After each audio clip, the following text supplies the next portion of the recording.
Welcome, friend of child, and congratulations on the first day of your illustrious career with the Fatui. You sound remarkably sure of yourself. Remember, we are mere mortals. Our ideas are fluid like water. Only the Tsaritsa truly has a will as solid as the permafrost. But back to the matter at hand. Child tells me that he has upheld his end of your agreement. What agreement? Oh, the thing about him helping us find a guy? Correct. Child promised he would find someone to break the stalemate, and the Harbingers do not break their promises lightly. Ah, where is that guy anyway? Child is currently at Lioli Pavilion. Oh, Paimon knows this one! Ahem. There are two styles of cooking in Liyue, known as Li style and Yue style. They have been competing for centuries, but neither has emerged as the clear winner. The flagship restaurant of the Li style is the Lioli Pavilion. The owner especially chose to open the restaurant at Feiyuan Slope so they could compete face-to-face with the Shinyue Kiosk, which is the flagship restaurant of the Yue style. Don't talk to Paimon like that! Anyway, Paimon's hungry. Let's get moving.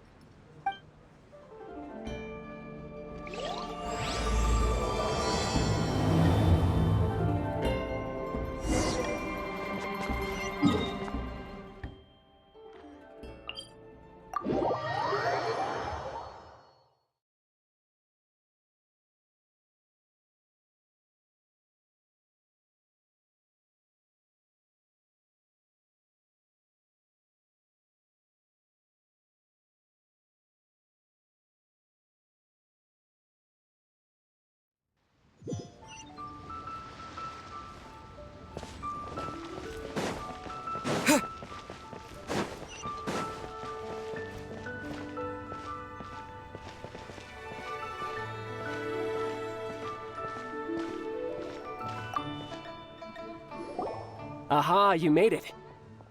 As promised, I've found someone who can help you. Someone who can solve the mystery of why the Liyue Qixing would hide the Geo-Archon's vessel. So, where is he? In Lioli Pavilion? He certainly is. Come, I'll introduce you. I took the liberty of setting up a business dinner, as per the Liyue custom.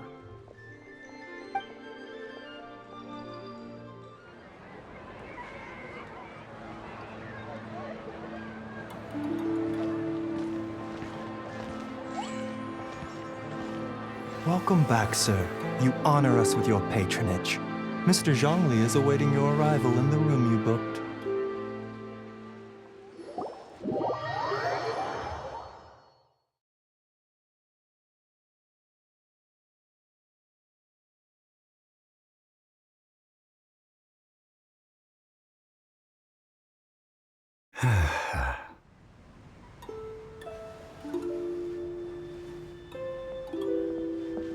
Hi.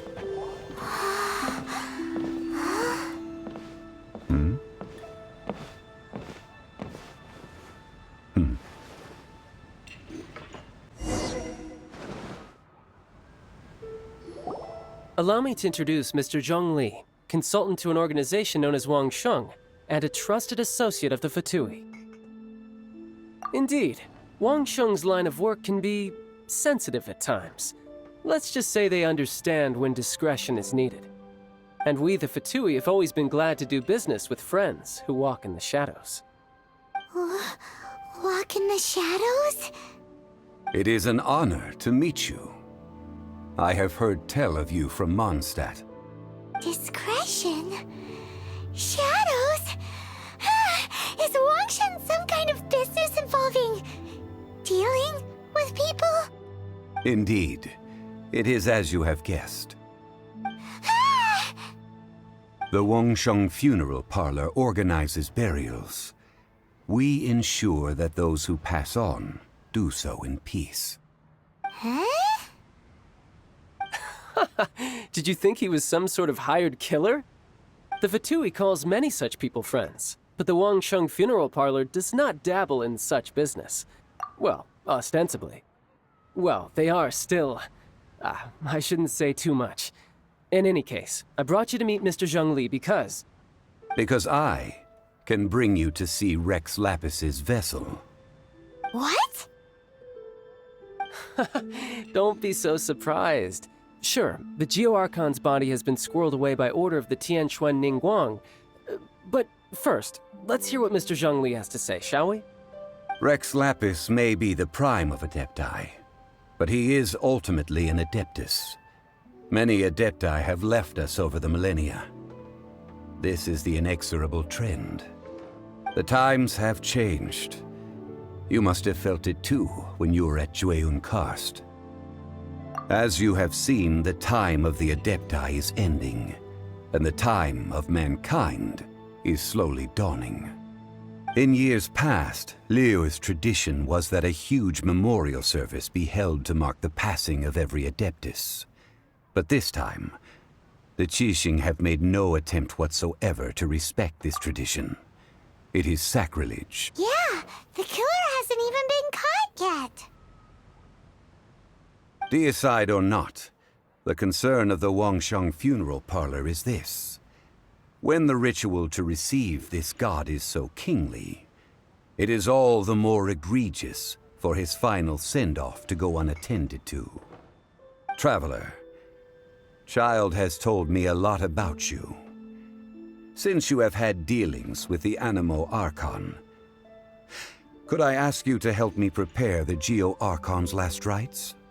Well, if you really think about it, we don't have any other choice.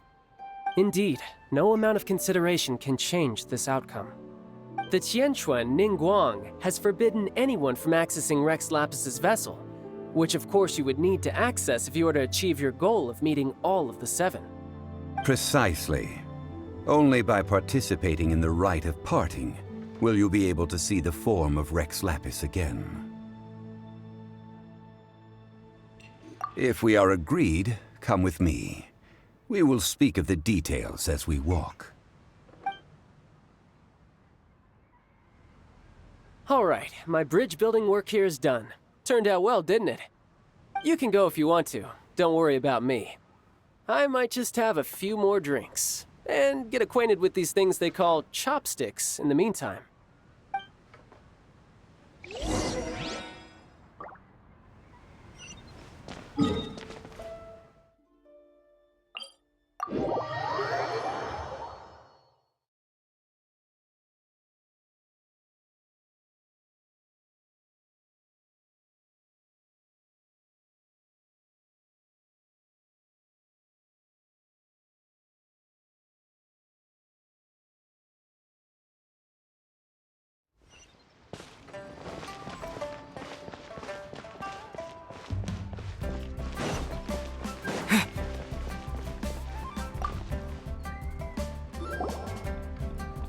After having experienced the land of the absentee Archon, Traveler, how does it feel to know that our Archon and Adepti are here all around you in Liyue?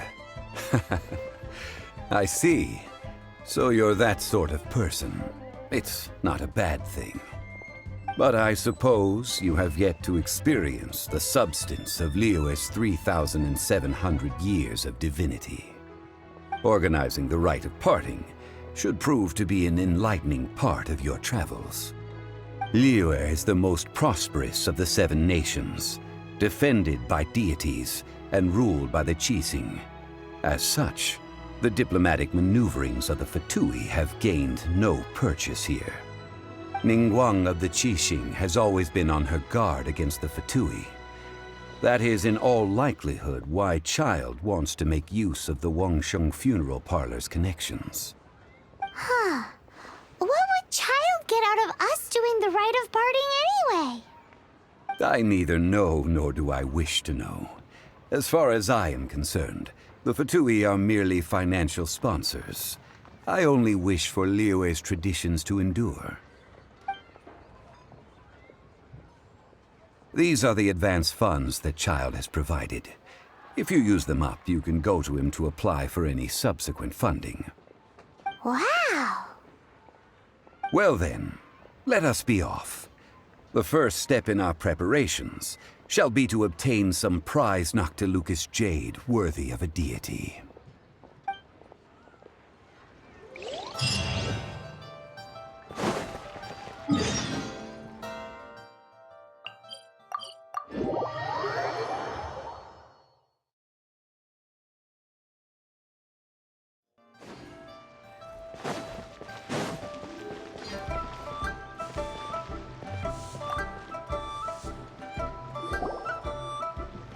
Welcome to the Jade Mystery, my good friends. Would you like to try your luck betting on Jade? This could be your lucky day.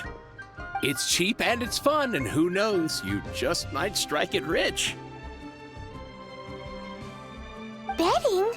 No, we're here for... what was it again? Noctilucous jade, of radiant grade at the very least.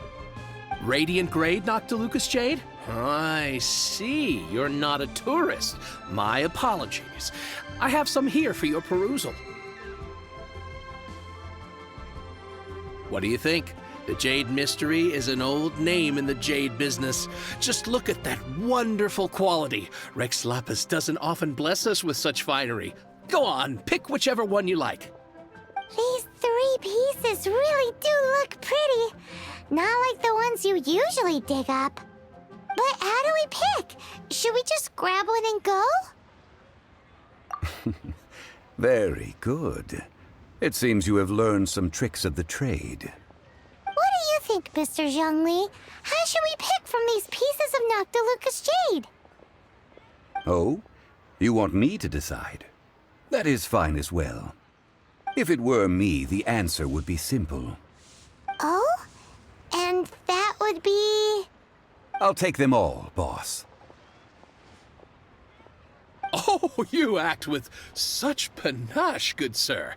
I always knew you were not a man of ordinary caliber. Oh, wait, boss! That one didn't count! We need to discuss it again!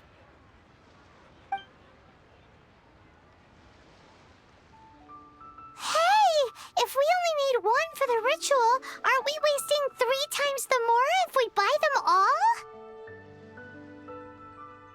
Oh, Mora. It is as you say. I suppose I overlooked this particular aspect of the transaction. Huh? How do you not think about Mora when buying things? If one must always consider Mora before acting, then in all things one is bound by Mora. What? All Mora is currency, but not all currency is Mora. What?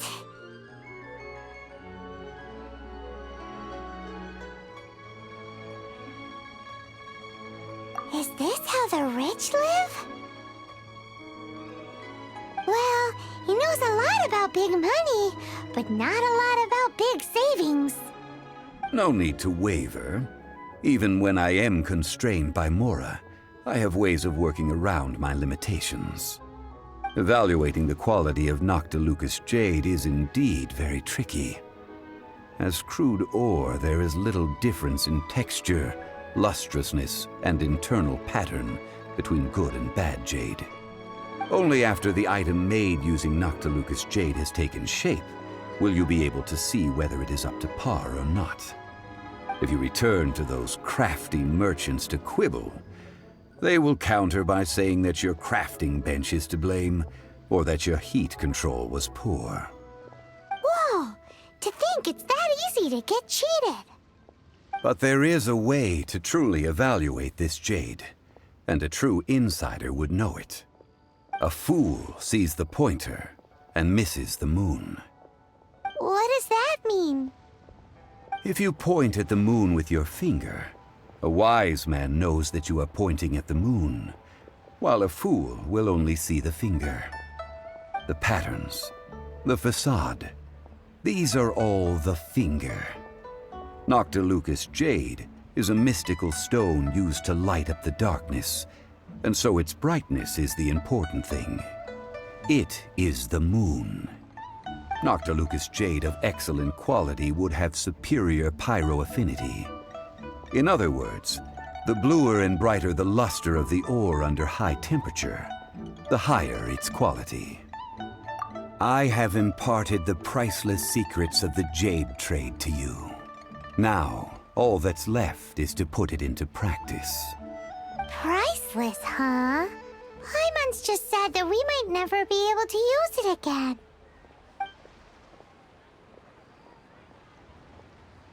We're back to buy some rocks, boss. But can you let us burn them first? Burn them? You can't do that, my friends. If you were to do so, what would I have to sell? That would... well... fine. As you wish, then. How about this? I can take a small sample of all three. I'll take a bit of a loss. We'll count it as a friendly gesture. Don't worry. I know the rules. As long as we can prove that it is good jade, you will not take a loss. All right, take these as samples. I've carved them off with a knife and tagged them to boot. Aren't these too thin? Even paper's thicker. No, even a bug's wings are thicker. These are almost see-through. Stingy? I've already been very generous. Any more and you may as well have my neck. But wouldn't something this thin go poof if we held it to the fire? It can't be helped. Trying to deprive a merchant of his profits would be like forcing a ravenous wolf to vomit up the food in its stomach. Nonetheless, under the right conditions, these thin slices will serve. What sort of conditions? While we add the high temperatures using pyro, we can use hydro to reinforce it from within. This way, the samples will not disintegrate immediately. Oh! Oh, sir, to think you were this learned. Thank you for your understanding. Strictly speaking, asking for samples when we have not yet agreed to purchase the goods is unfair. Trade in Liyue must be based upon fairness. Well, guess we just need to find a place to try this out. Oh, Paimon remembers! We once saw this big pot down at the Dada Upa Gorge in the camp of the hilly churls from the Meaty tribe. It's real sturdy and should be able to take the elemental reactions. Now, let's pack those samples up and make a move.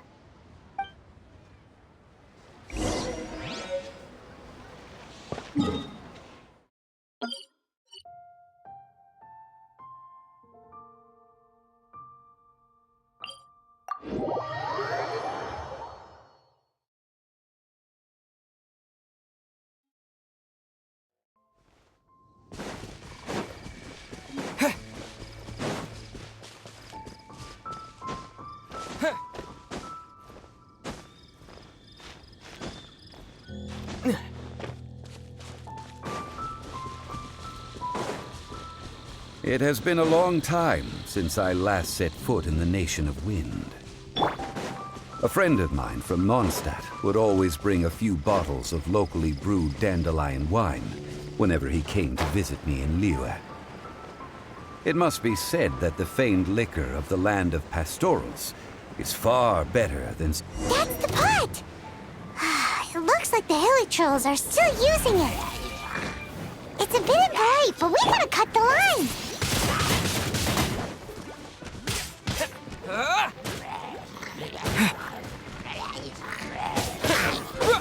With the wind!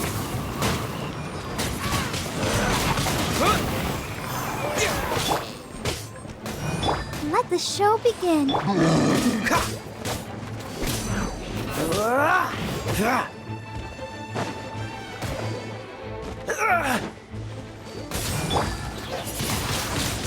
Windblade!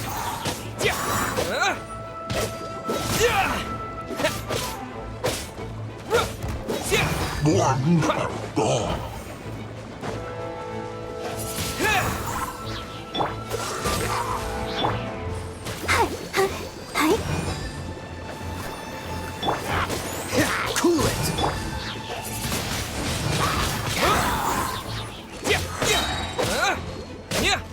Yeah!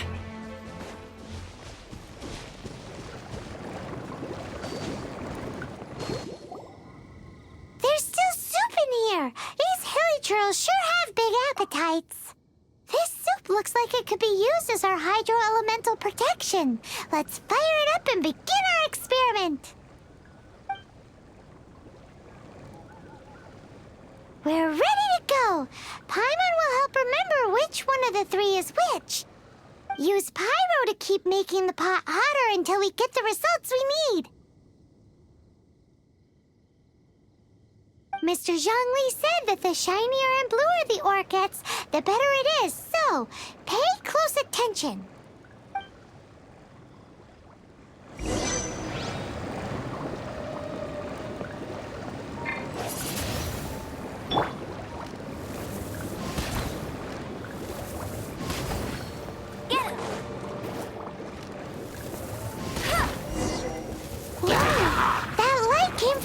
Noctilucous Jade! Hilly trolls are surrounding us again! Were they attracted by the light? Such nosy neighbors! Let's take care of them and continue again after.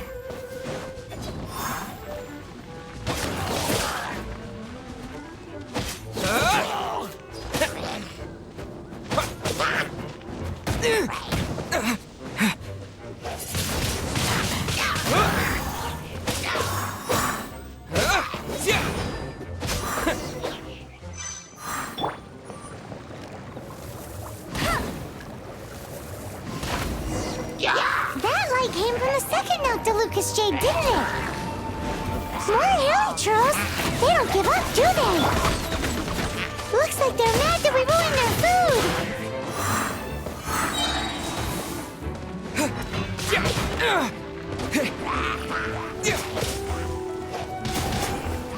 Wind Blade! With the wind! Don't get frostbite.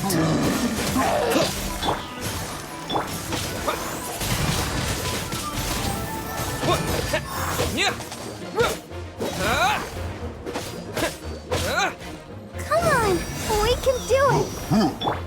Freeze.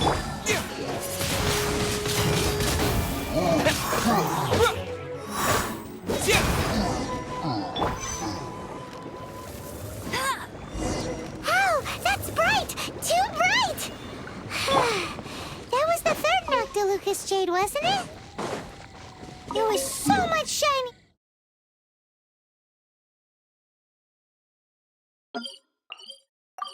More than the rest. Let's go with that one.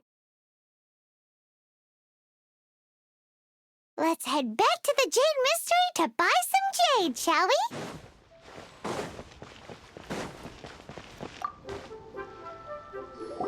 You're back, my friends. I've kept the goods for you. Which of them would you like?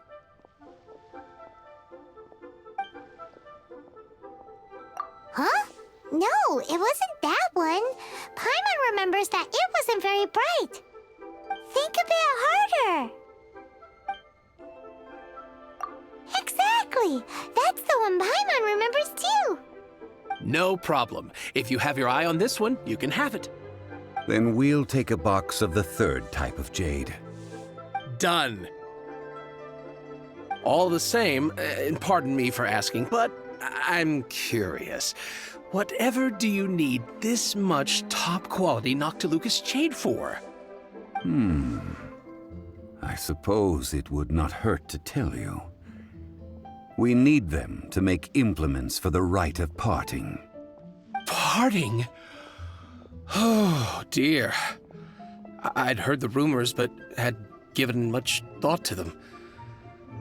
This means that Rex Lapis really is... Oh, it's hard to believe.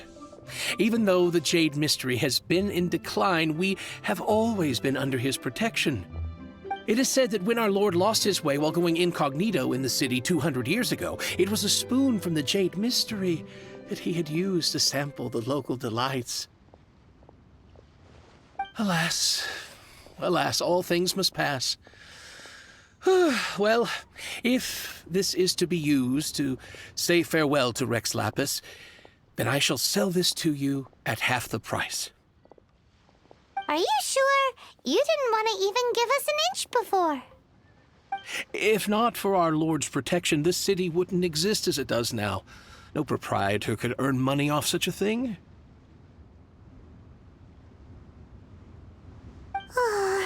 I'm sure Rex Lapis will feel your sentiment, boss. In the safe hands of the Liyue Qixing and good, honest merchants such as yourself. All right. Thank you, my friends. What's with me getting all sentimental like this? I'll practically be giving away all my fortune at this rate. Now that we've made our choice, let's take this Noctilucous jade back. Hey, wait a minute. He said it was half price, not that we could leave without paying. Oh, right. I'm sorry. I must have forgotten to do that too. Let me see. As I thought, I didn't bring any. Any what? Mora, my apologies. Another oversight on my part. Oh, that won't do. This isn't some small sum. Oh, wait! Didn't Child give us some advanced funds earlier? That's a relief. Have a look, boss. Is it enough? It's fine. Just enough for half price. Though, to be honest, it'd be all right even if the sum wasn't quite enough. Well, it's settled then. Let's take this jade to Yujing Terrace. That's where we plan to hold the rite. Look at you bossing everyone around. You didn't cough up a single Mora. I will do my best. You have my thanks.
We can leave the jade here.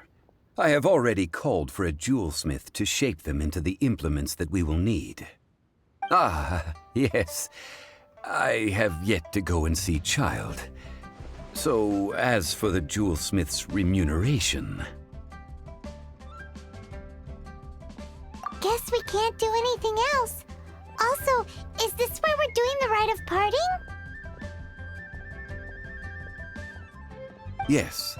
I have already rented this location, and have begun making preparations for the rite. That's right.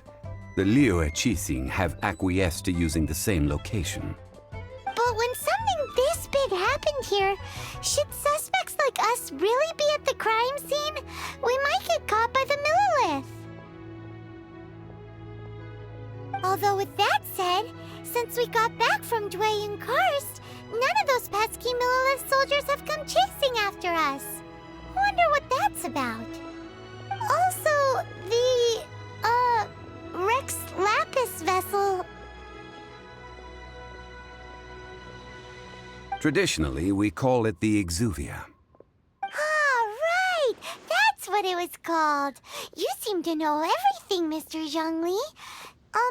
So, was this Exuvia hidden away by the Qixing? I mean, we haven't even figured out who the murderer is. One must think that they already have someone in mind. Or perhaps they already know. Surely they must have found all the evidence that there is to find here. These things are for the authorities in Yujing Terrace to consider. Trying to help would probably only add to their troubles. Before the rite is conducted, the exuvia will be kept temporarily in the Golden House. Golden House? The only mint in Liyue, which is to say the only mint in Tevat. All the mora that flows throughout the world is minted there. Wow! Oh, no! Paimon wasn't thinking about anything bad. Paimon thinks it suits Morax. But why do you know this, Mr. Zhongli? Since the rite of parting has the approval of the Qixing, it is a semi-official event. As such, there is already some limited information available. Perhaps each has their motives. But this is the capital of commerce. A little exploitation once in a while is not unacceptable. In Liyue, where the god of contracts reigns, only contracts may not be betrayed. I, for one, have no issue with little maneuvers outside their remit. Well then, we should go and prepare the perfumes used in the rite. Perfumes? Where'll we get those? Do we buy them? No. Perfumes used to honor the gods must be freshly decocted. The quality of the silk flowers we require is also special.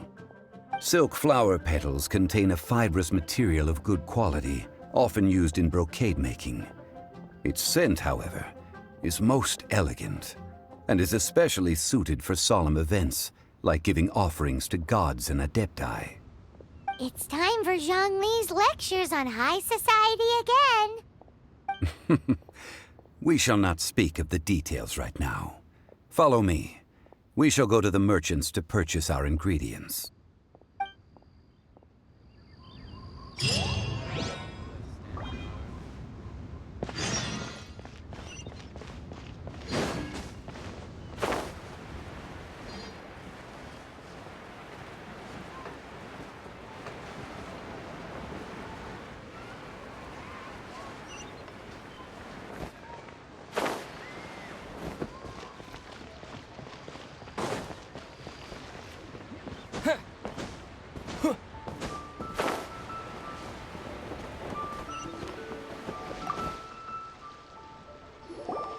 Hey, boss, do you sell silk flowers here? Silk flowers? We certainly do. Which kind would you like? Which kind? The good kind? The best kind? Remind Paimon what kinds there are again. Ugh, you ignorant shoppers. Always coming in here with your stupid questions. Golden House Maiden, Valley Weaver, and Fate's Yearning. One of each to start with, if you don't mind. My goodness, this gentleman is quite the connoisseur. You two must be his servants. Please refrain from any further attempts to contribute. Now then, please peruse at your leisure. Do let me know if you have any further thoughts. Silk flowers exhibit different properties based on how their environmental conditions differ from their ancestral habitat. Nevertheless, these are fine specimens, excellently preserved. Just look at the abundant foliage here, and these stamens, glamorous as a maiden of the Golden House. This strain is an evergreen, and mostly grows under complex hydrological conditions. By contrast, this variety thrives in any dark, damp location, often in large clusters. Morphologically, it is distinguished by the profusion of petals and densely packed stamens, though its powerful scent gives it away just as easily. Lastly, this strain is quite the recluse. Unlike its exuberant cousins, flowers and foliage are minimal, and when in season, it has a subtle yet enduring scent. It was first discovered by the ancients when they scaled the mountains in search of the adepti. Silk flowers have all but disappeared from the wild today due to geographical changes over Liyue's history. Most are not grown by horticulturalists. Wow! A true connoisseur. Most of that was news even to me. I possess but a smattering of trivial knowledge. My traveler friend is the one to watch. They are on track to set foot in every corner of the world. Oh, Mr. Zhongli, you're way too humble. So, which silk flower did you want anyway? I'll take them all, boss. Again? How can I put this? When purchasing opera tickets, it is natural to decide based on which singer has the most melodious voice. The same logic applies when purchasing a pet bird. But this silk flower purchase is not an analogous case. The same logic does not apply. Perhaps you don't know. Tradition states that we should decoct perfume from different subspecies of silk flower when making an offering to a statue of the seven. Rex Lapis will then make his own choice between the scents. Like several other tedious and complicated traditions, this one has become simplified over time. But this is the only rite of parting to take place for one of the seven in 3,700 years. As such, I do think we should honor tradition down to the last detail in this case. Now that's settled, a question. Do you have any Mora on you? You forgot to bring money again? Zhongli. If I may interject, did I hear you say that these flowers are to be an offering to the Lord of Geo himself? Yes, in a sense. Gosh, well, why didn't you say so? I heard the awful news about what happened at this year's Rite of Dissension. It would be bad luck to say it out loud, but I've been worried about our dear Lord ever since. I'm worried that everything I've heard is true. Since these flowers will be used to glorify our Lord, they're free of charge.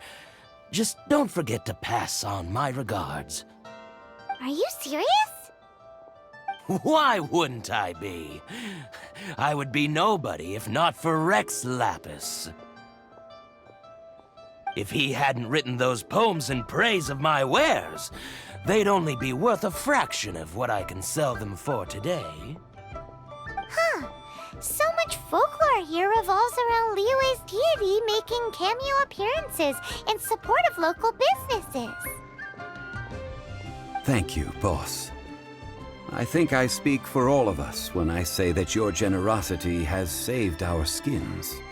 Our skins? You were the one who forgot to bring money. Please, it's the least I could do.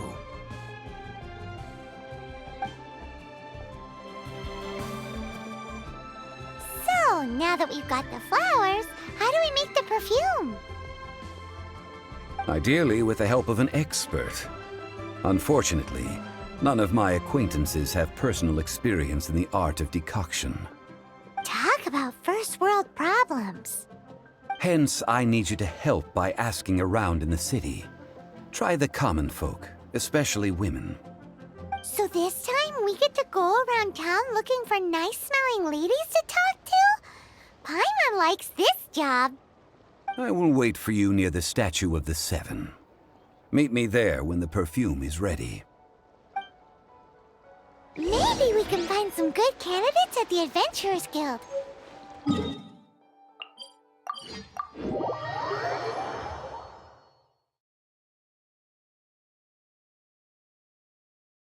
Let's ask Lan!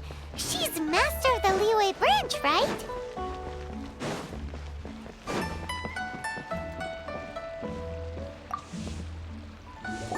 Lan, we need to ask you for a favor. I stopped accepting commissions a long time ago. Sorry, you two, but you'll just have to ask another adventurer. Oh, it's not that kind of favor. It's just a teeny tiny thing.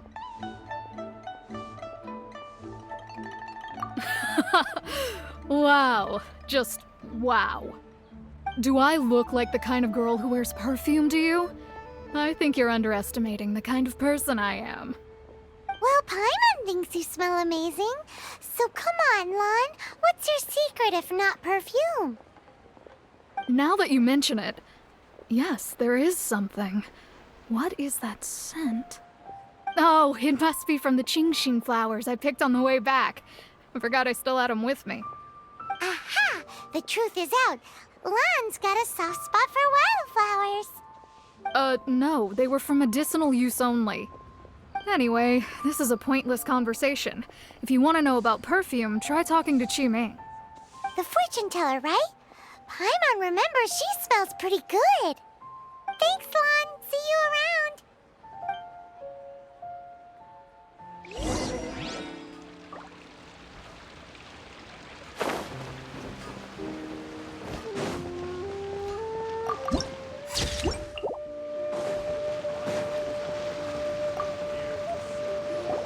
Hello. How may I help? We've come to ask you a question. Perfume?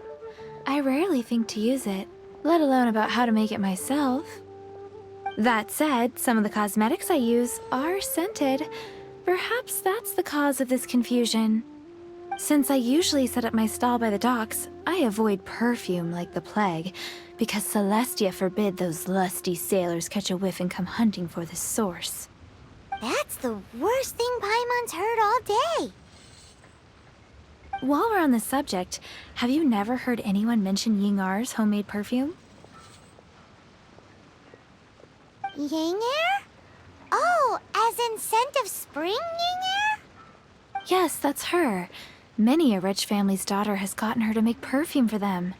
Apparently, her homemade product is better than anything you'll find on the market. Great! This is just the intel we need. Finally, we're getting somewhere.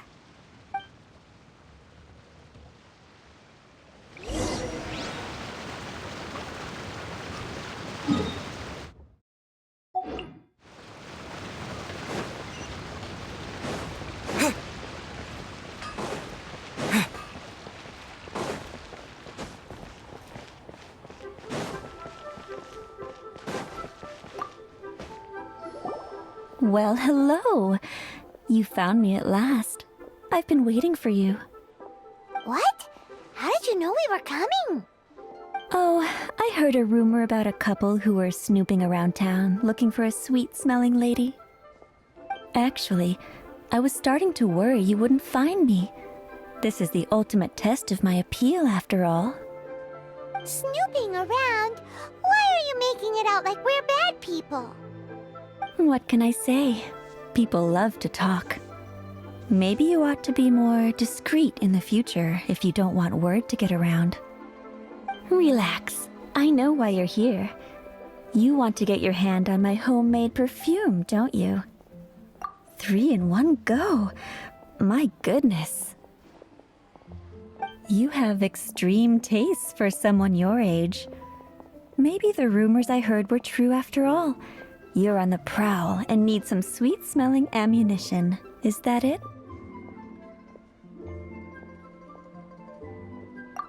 Is that the best you could come up with? Even if you were genuinely offering perfume to a deity, that doesn't explain why you'd need 3 kinds. Sorry, your story just doesn't hold water. Zhongli was right. People don't remember this tradition anymore. As one of my favorite poems goes, "O cherry tree, begrudge not thy blossoms as they are deflowered in the spring, for come winter, even thy sturdiest wood shall wither." That went over Paimon's head a little. In short, I'm happy to help. Traveler, you can be my assistant, but you'd better make sure I'm the only person on your mind while you're hanging around with me. So, where is a good place for making sweet, sweet perfume? Where is that? Mondstadt? We're only making some perfume. There's no need to go to such ridiculous lengths. Somewhere closer to home will do. Let's go for the kitchen at the Wanmin restaurant.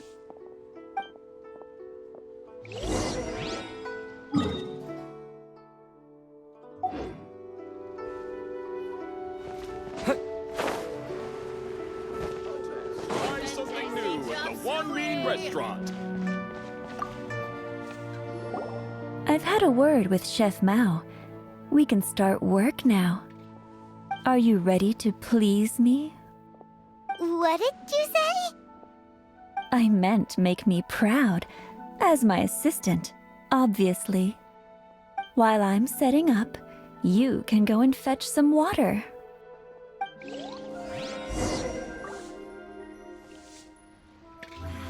I save this Nero's money? really got a lot going invest it? for it.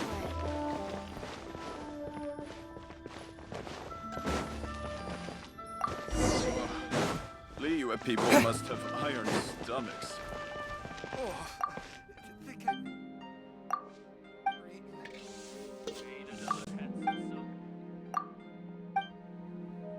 Cheap and tasty chop suey! This water will do nicely. Now, I need you to extract the silk flower essence using a crafting bench. Perfume making uses an altogether different technique from alchemy. Here, let me teach you. Very carefully, take hold of the mortar and pestle.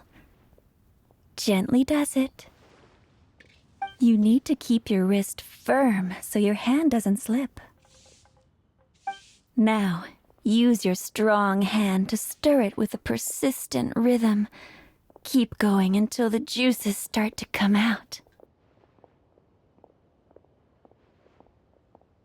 Ooh, you're a natural, like a fish to water. Now, take these and try it out on your own using a nearby crafting bench. Don't forget to do all three. They look visually identical during the essence extraction process, but I will put them into separate containers when the perfume is ready. Try something new at the One Mean Restaurant. To our success.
Wow, this is some exquisite silk flower essence. On to the next stage, the most important one of all. The essence is placed into water and simmered over low heat until most of the water has boiled off. You must take care to control the heat during this process. If the temperature goes too high, it will affect the scent. So please, focus on controlling the heat. This is the final step. Don't waste a drop of that essence now. We want all of it in there.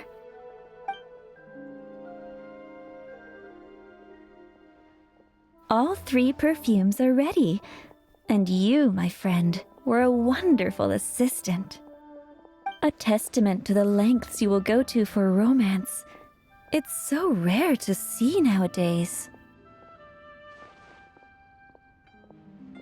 Anyway, shall I give you a brief overview of each scent? It might just help you match the right scent to the right occasion. Paimon wants to hear this. The first one is sweet as candy, straight out of a fairy tale. Younger women will love it. The second one is for those with more refined tastes. The first choice for daughters of high society. Finally, the third one has a soft but lingering scent, like a mist that captures the last light of dusk. Mature women adore this one. All clear? Don't get them mixed up now. You'll ruin the mood. Good. Be sure to come visit if you ever need help with anything, okay? I'll leave you with some parting words. One who tries to sail 3 boats simultaneously should be careful not to go overboard. Come and hang out with me at Scent of Spring sometime, okay? Let's take these 3 perfumes over to the Statue of the Seven. Mr. Zhongli's probably been... Liyue people must have hired.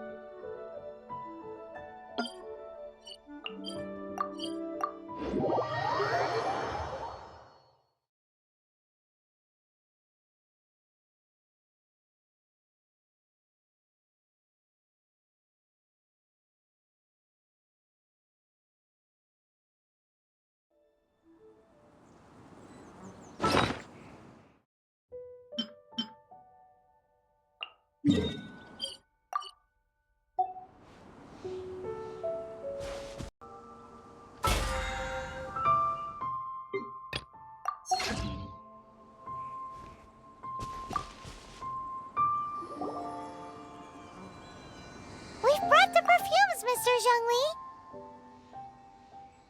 Did we take too long? You were just staring up at the statue.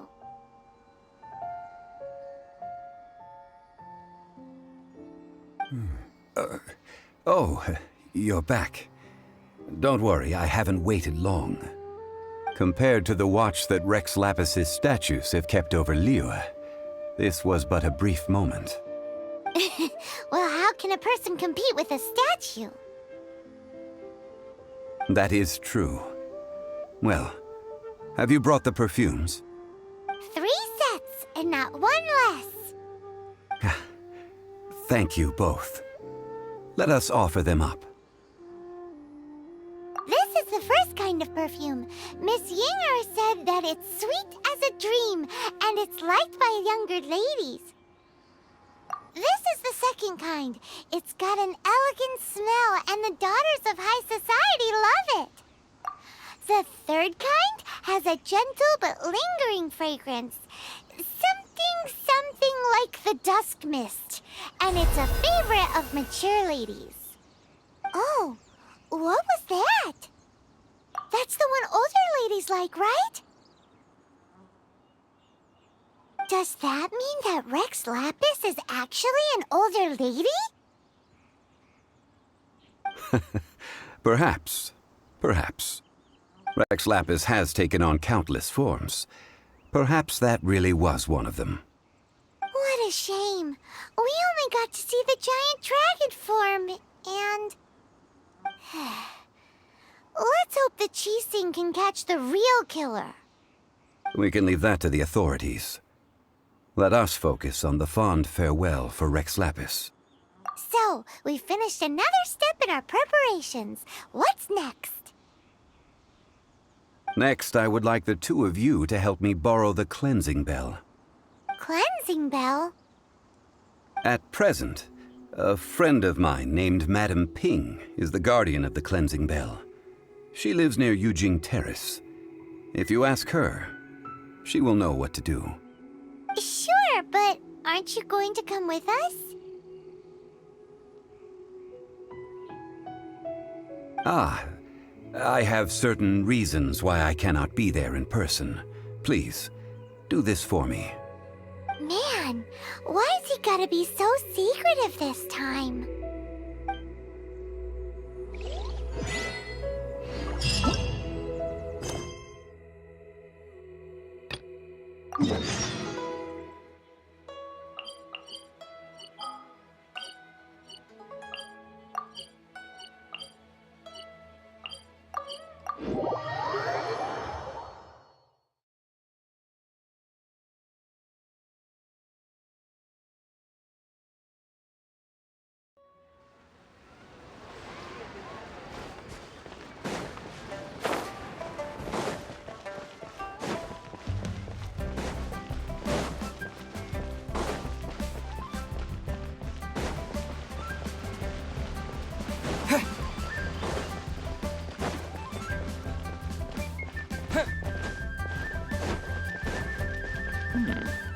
This is a peaceful neighborhood.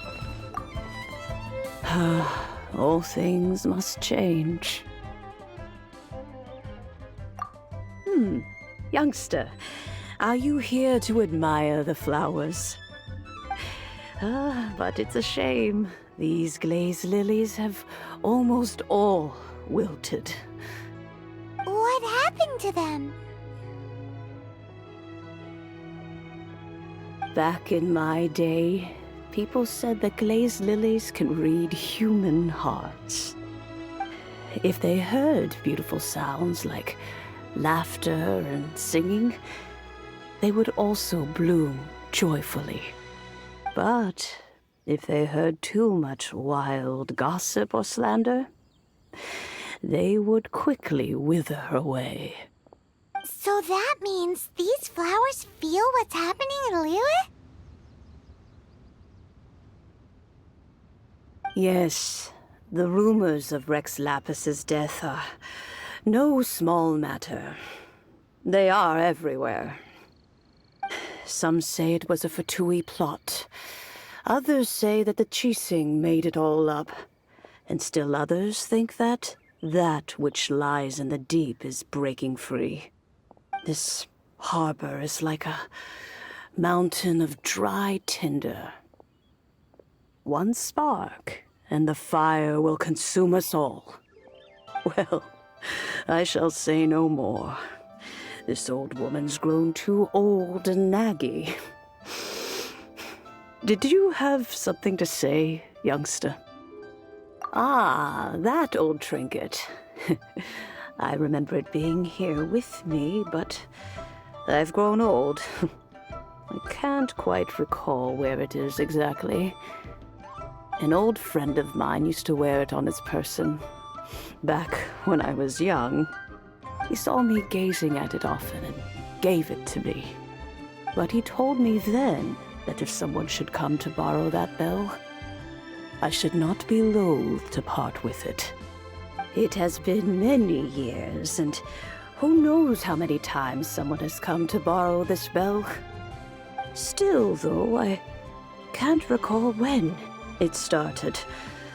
It's been a long time since anyone has come to borrow it. Oh, these old bones are so slow to look for things. I doubt you can wait that long.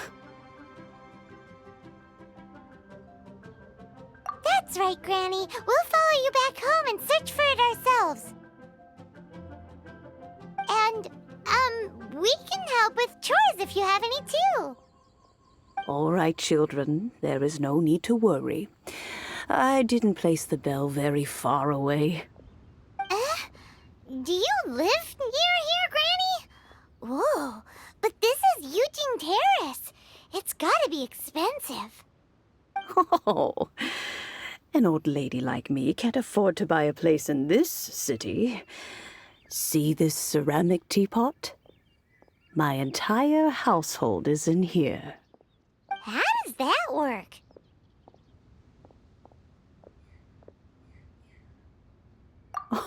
Oh, youngsters.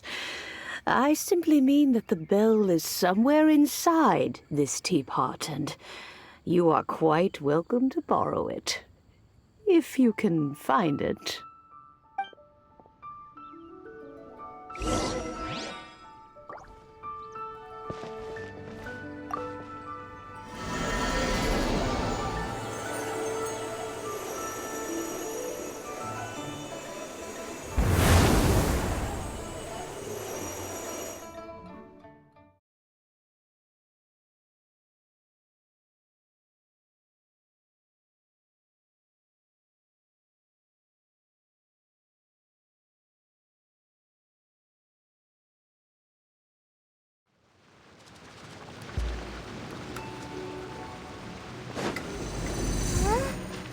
Where are we?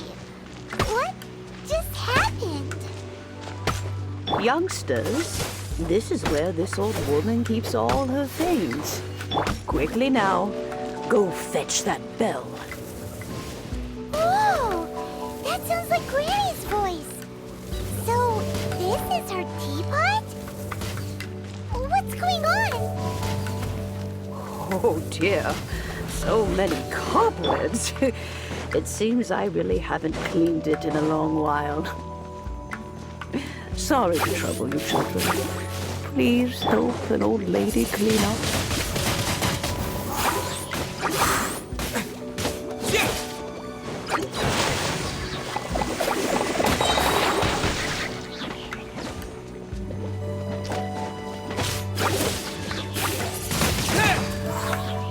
With the wind!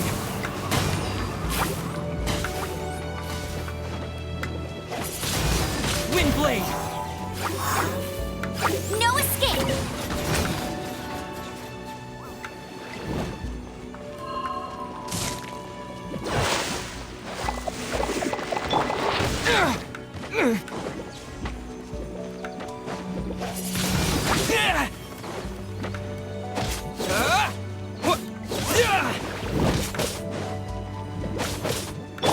Let's dance!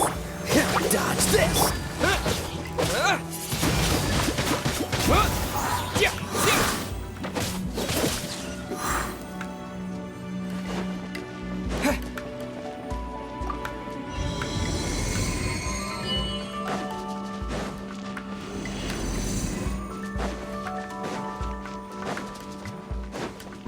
You notice? The cobwebs were made of elemental energy! How long has it been since Granny last swept this place?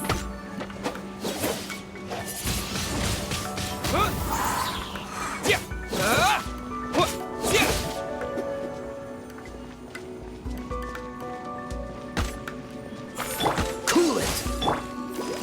Let the show begin.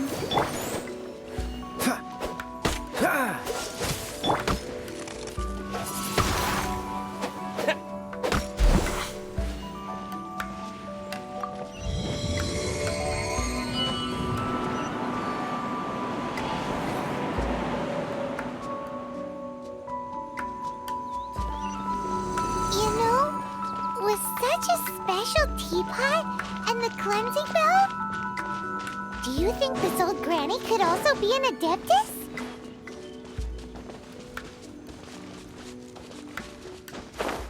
Paimon's more and more convinced that she's an adeptus. But don't they all live in Julian Karst? Why would she stay in the city?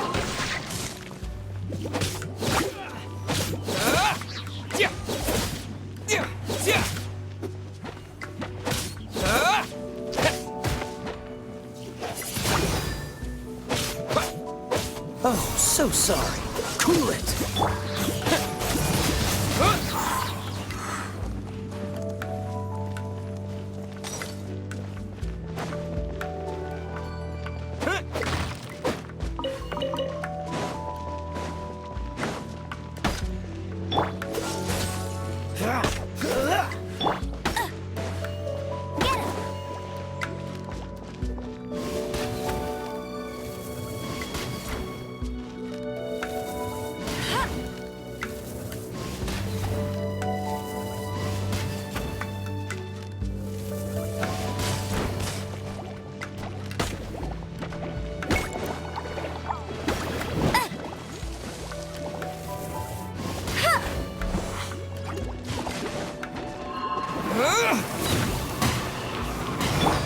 Freeze! Windblade!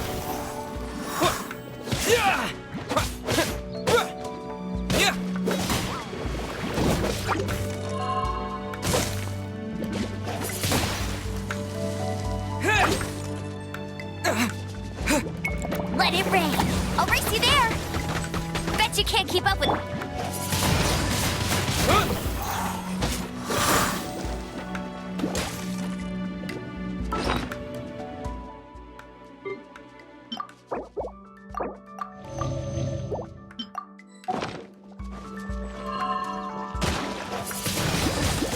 Windblade!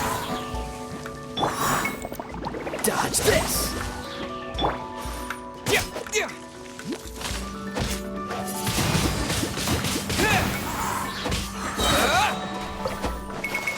With the wind!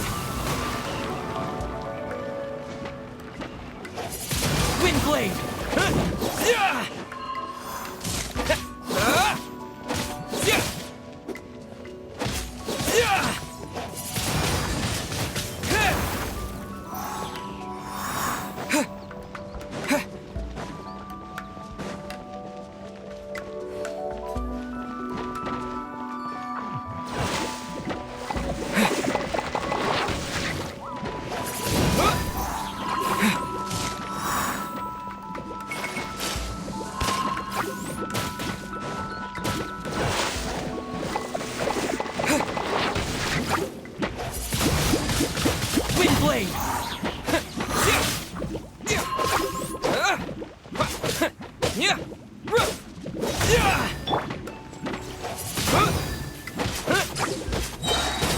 Don't get frostbite. Yeah.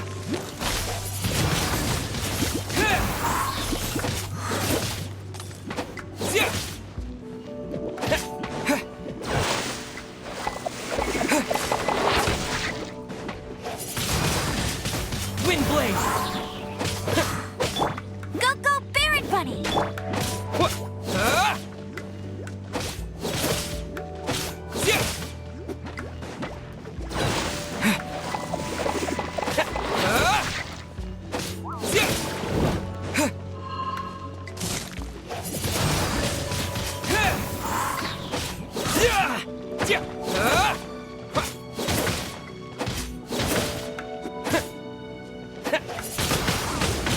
Windblade.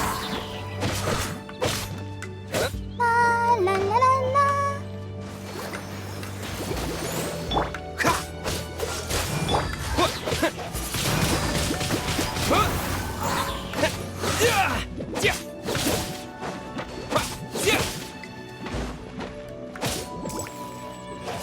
Windblade.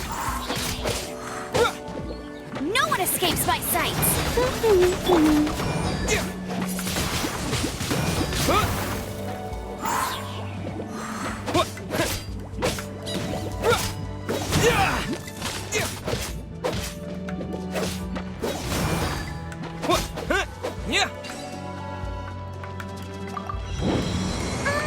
How many levels does this teapot have? It would be nice if we had one of these too. Or at least we wouldn't have to camp outside.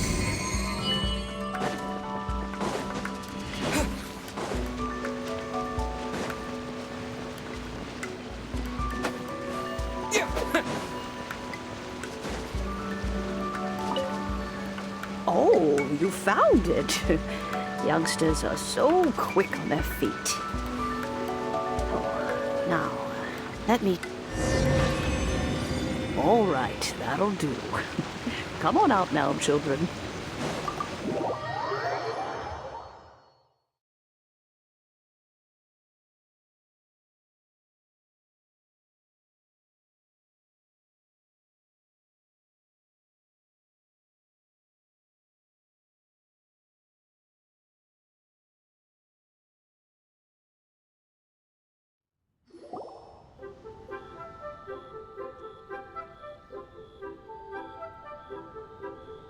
Oh, in and out in no time.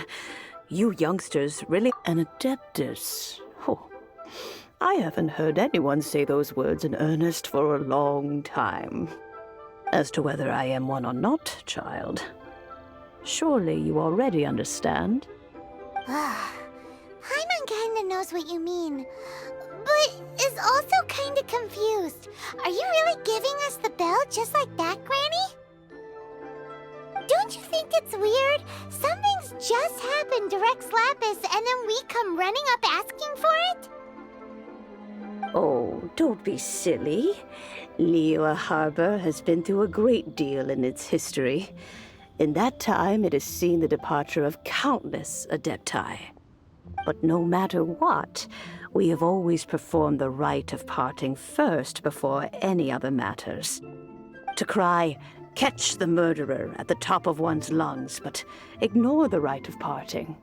That, to me, is what is wrong-headed. Now that you have come to borrow the bell, I guess that perhaps an old friend of mine has finally decided to take matters into their own hands. So, why would I be unwilling to lend you the bell? Oh? Well, if it came to that, they would find a certain old lady knocking at their door. We haven't met in a while anyway. It would be nice to share a drink and chat. Well, you must have things to do. Since you have the bell, you should return. Oh, and do tell the person who sent you that if they have time, they can come over for tea. I don't have much to offer, but you can always count on an old lady for a pot of tea. We will. Thanks, Granny.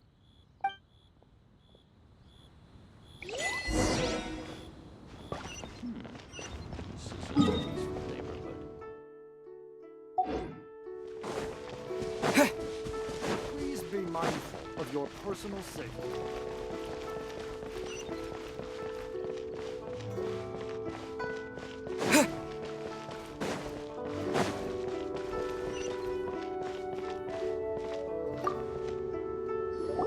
Indeed, this is the cleansing bell.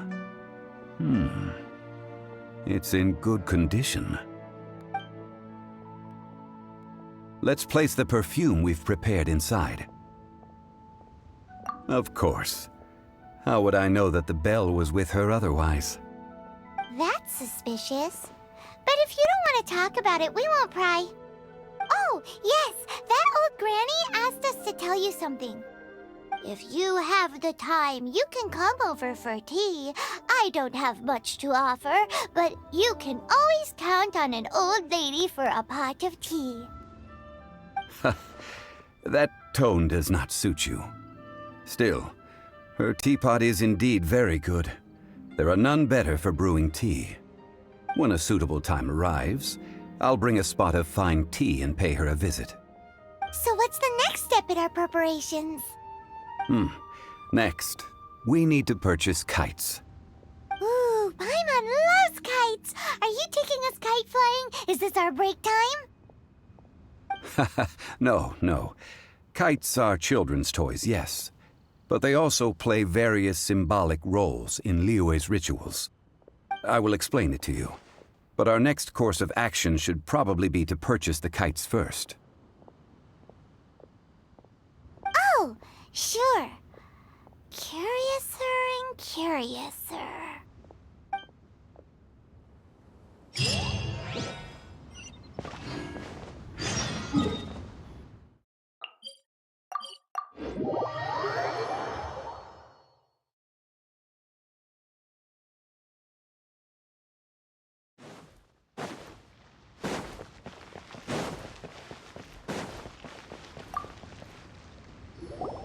Ah, sir, you're here.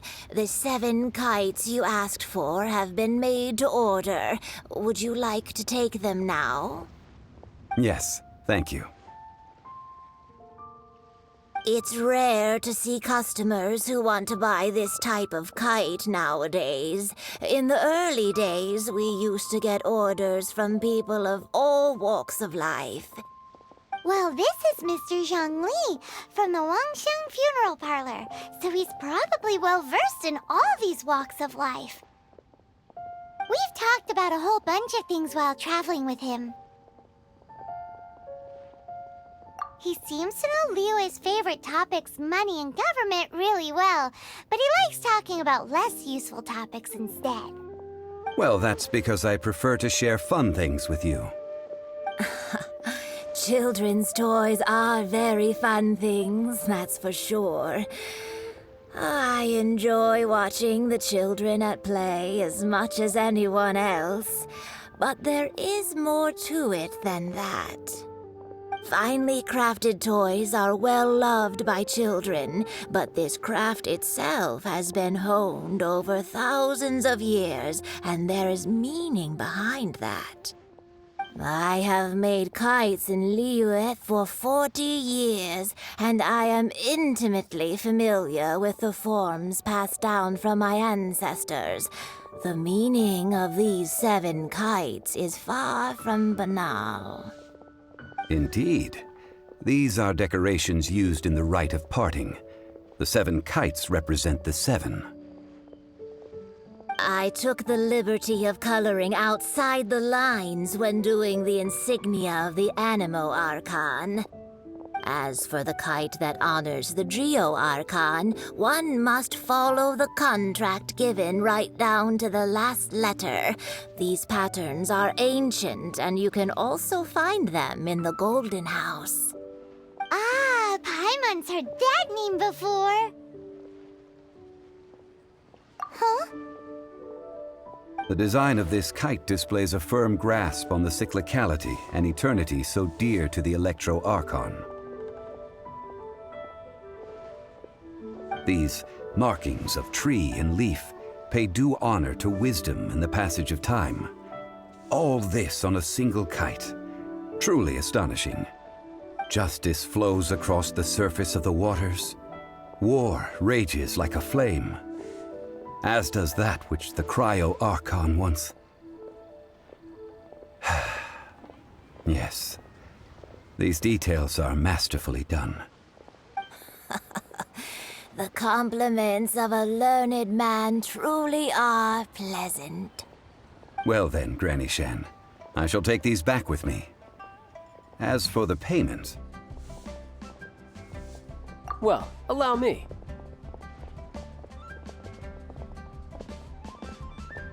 Hey, it's Child!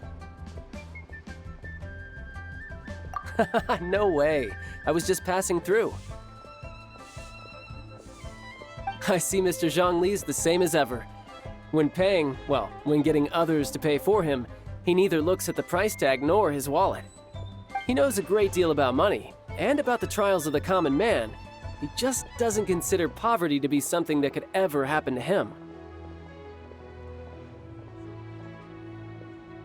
Or perhaps you could say that he cannot imagine himself lacking money.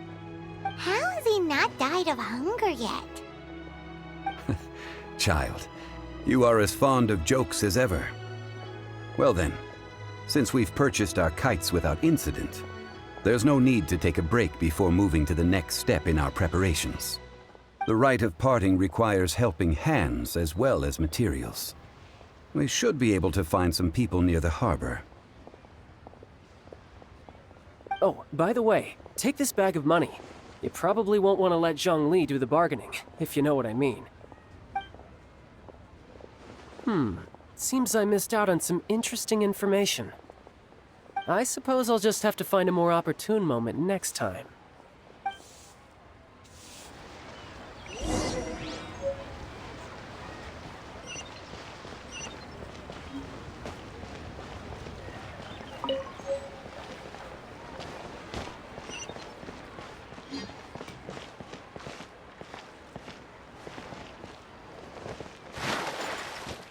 Listen, let me tell Hiring help? Sure. But let me just say first that I'm a reserve member of the Adventurers Guild.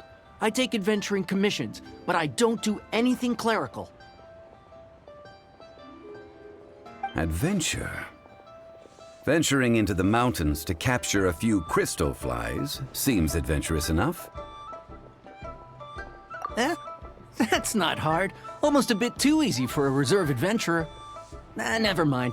I'll only charge you 15,000 Mora. What say you? A most fair price.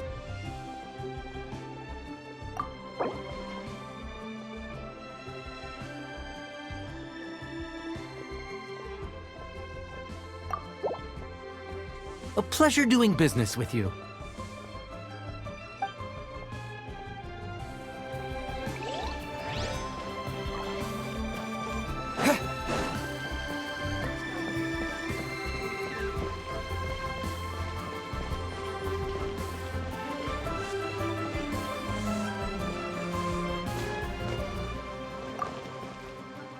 Oh, help? Sure. I, Tick, always put in 100% effort into everything I do. Of course, there'll be a premium if you want me to give 110%. So what's the job? Let me see. We are still missing some wooden implements over at Yujing Terrace. They aren't uncommon objects, so I didn't make any special preparations for them. No problem. That'll be 20,000 Mora for a single trip. How does that sound? Done.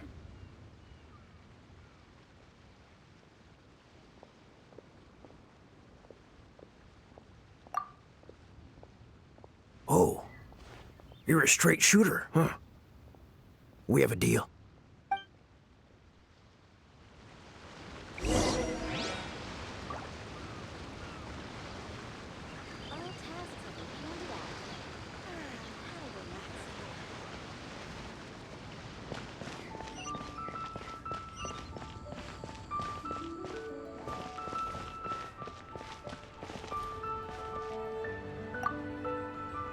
A full day of odd jobs at Yujing Terrace.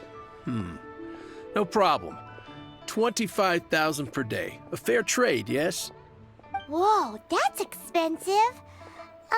Could you give us a bit of a discount on account of the whole Hero of Mondstadt thing? Hero of Mondstadt? Never heard of them. Well, you may never have heard of this hero, but it seems you've heard of Mora nonetheless. Thus, I will simply pay the whole sum.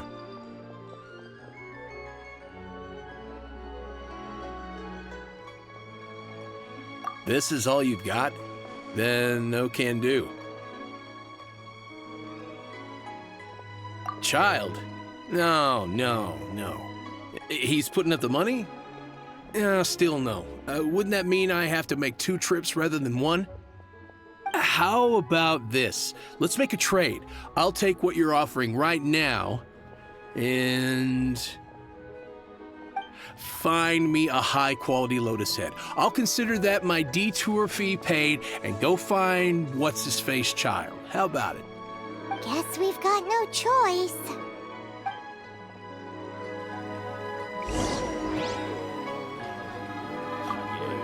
Have you brought the goods? Oh, that looks good. I'm hitting the kitchen tonight, and it's not often that I get to use such fresh and high-end ingredients. Well, I'll head to Yujing Terrace in a moment. I won't be late.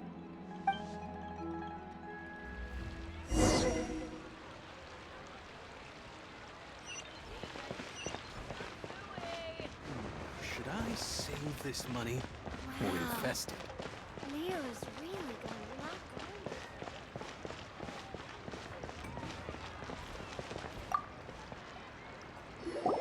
All finished then? Splendid. Any leftover cash is yours to keep.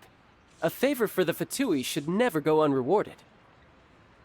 You think you can buy us off with some loose change? No way! Paimon demands to know when the next payment is coming! Well, how does this sound? You give me the information I need, and maybe I'll leave the Northland Bank's vaults open and unattended for half an hour. What info do you need? Huh. Does that mean you know what he's after?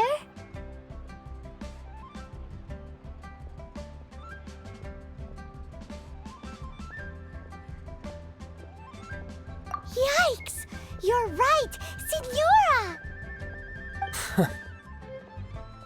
You both need to calm down. I don't know what's gotten into you. Just what is this about? The atmosphere got so tense all of a sudden.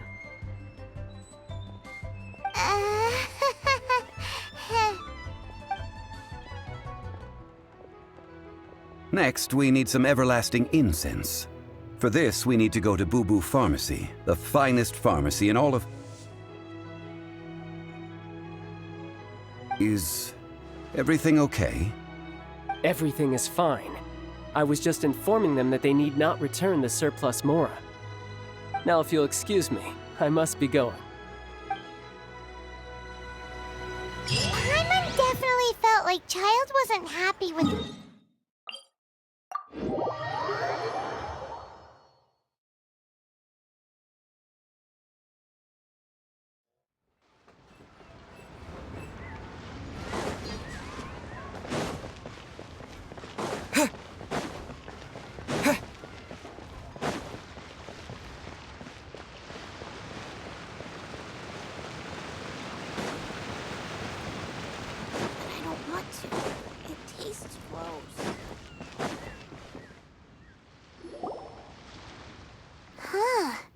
The reception is deserted, and it seems kinda spooky in here.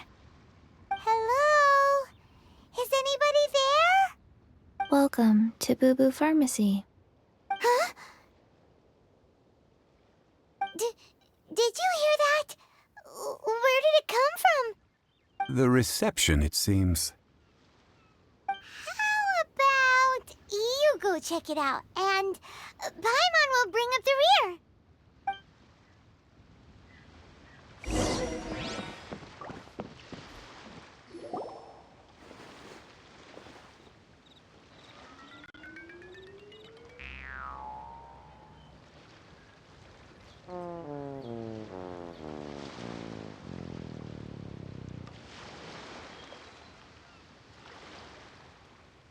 Oh, there you are.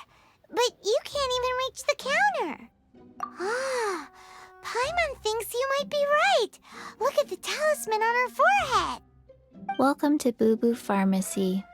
I am Chi-Chi. Once upon a time, Chi-Chi died. Then, Chi-Chi was saved by the Adepti. Now, Chi-Chi is a zombie. Something like this would be unimaginable in Mondstadt. Hello, little girl. Do you sell everlasting incense here? Excuse me, sir. Did you bring your prescription? Surely no prescription is needed to purchase everlasting incense. It's not a controlled substance. Chi-Chi can get your medicine, but only if you show Chi-Chi your prescription. These are Chi-Chi's orders from Chi-Chi. Zombies are limited to acting within the confines of their orders. And somehow in this case, the zombie issues her own orders to herself. My dear Chi-Chi, we didn't bring a prescription, I'm afraid. But we do hope that you can still help us find some everlasting incense. Okay then. How did you manage that? But Chi-Chi helps you. You help Chi-Chi. Only fair. Since when do customers need to do favors for customer service staff? Never mind. Just think of it as a peer-to-peer transaction. That way everybody wins. Sometimes in Liyue, the art of the deal is simply about victory via mental gymnastics. Go to Mount Tianheng, find the Guizhong Ballista, and hunt a cocoa goat. Please and thank you.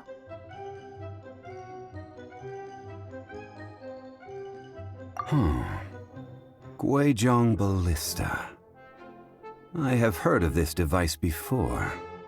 It's a kind of crossbow turret, installed on Mount Tianheng by an adeptus in the distant past. An early mechanical device. Located in Tianheng Pass, it was designed to automatically fire at large monsters, protecting Liyue from external threats. Mr. Zhongli really knows Liyue inside out. Apparently not quite. This is the first I have ever heard of the Coco Goat. The Coco Goat is a legendary animal, an adeptabeast. Did you want to add anything else, or...? No, just that the Coco Goat is a legendary animal, an adeptabeast. What it looks like, don't know. Where to find it, don't know either. Where it came from, also don't know. Very well then. Let's start by investigating near the Guizhong Ballista. Perhaps we will find some clues. What the heck is a Coco Goat?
For the gliding...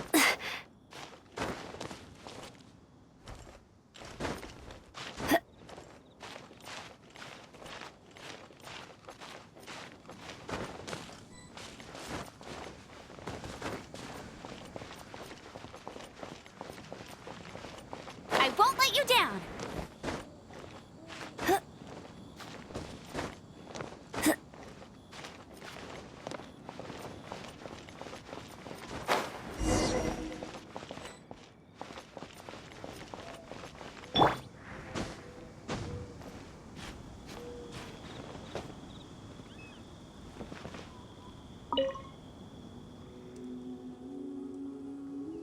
It's huge! Paimon can totally believe it took an Adeptus to build this. But how do you operate this thing? Just think how much strength you would need. It is currently inoperable in any case. This device is broken. Aw, what? It broke? After millennia of wear and tear, even Adepti contraptions are difficult to maintain. So what are we gonna do? Quick, Mr. Zhongli, use your unlimited high society knowledge powers! You almost make it sound like I'm some sort of bourgeois parasite whose only utility lies in providing quaint pieces of trivia on demand. That said, let me think for a moment. Ah, yes.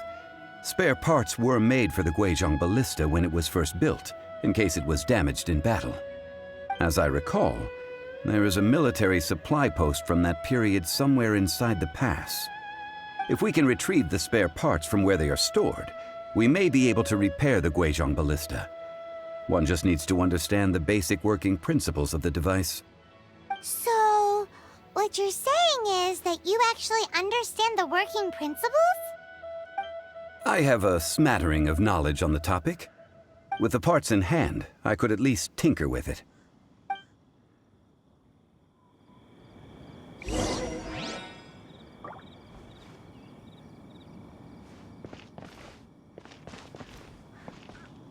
Where is that supply post?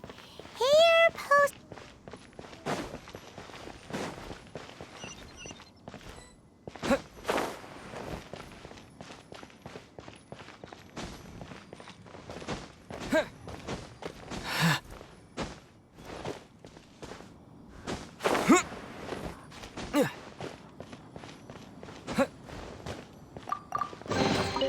I'll keep this close.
I'll keep this close.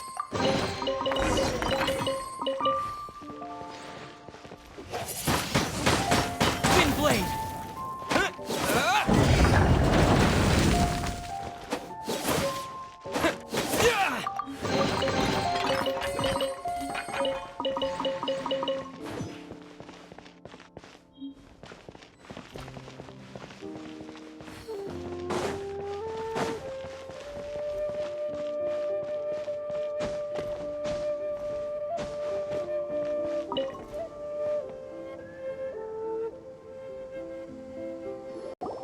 Ah, these parts look useful.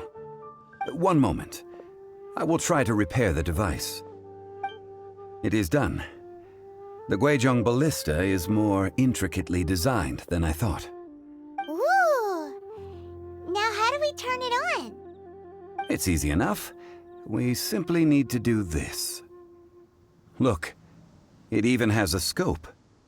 Over here we have nothing. And over there, more nothing. Hey! Just what do you think you're doing? So you fixed up this turret because you're planning to do what, exactly? Not a turret. A Guizhong ballista. Also, kindly state your name before you ask a question. It's just good manners. Ha! Are you blind or something? You're looking at the leader of the treasure hoarders, old man. This area's supposed to be chock full of hidden treasures, but you can't get anywhere near them with this thing keeping watch. It might look like any other mechanical device, but trust me, it's got a mind of its own. Last time we approached the mountain, it nearly skewered one of our guys.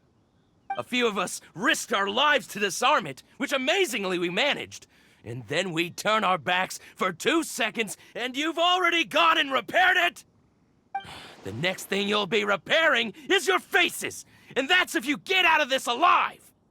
Tut tut. Vandalizing the legacy of an Adeptus for selfish gain. Disgraceful behavior. It is not we who need reprimanding, but you.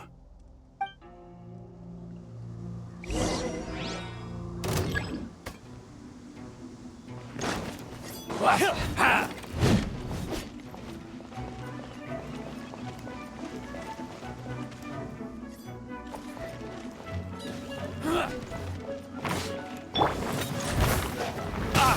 messed up. You're open. Go, go, Barret Bunny!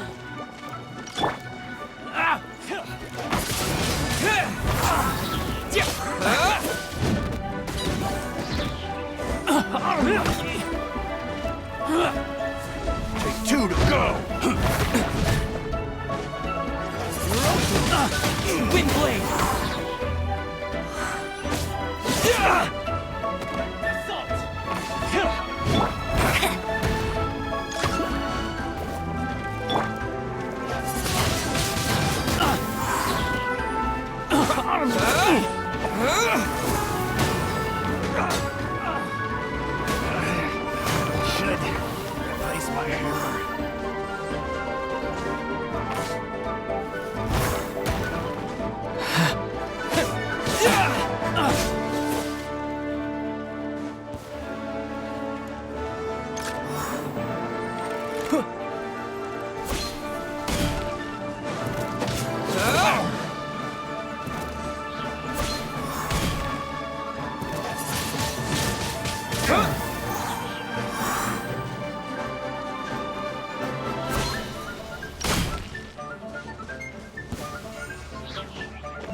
Dodge this!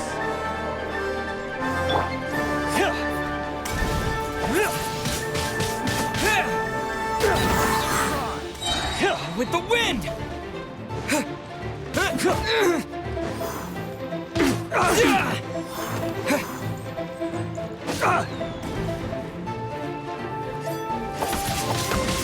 Windblade! You're open!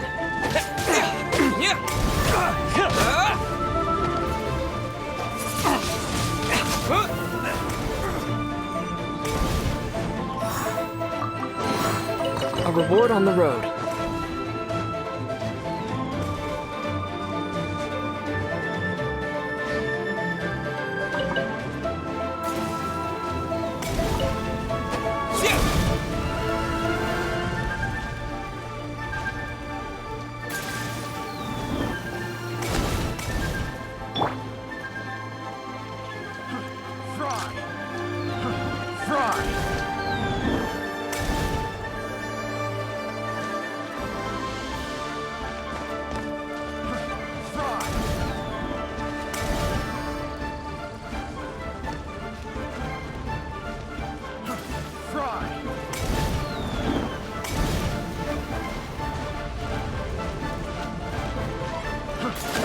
Not so hard! Not so hard!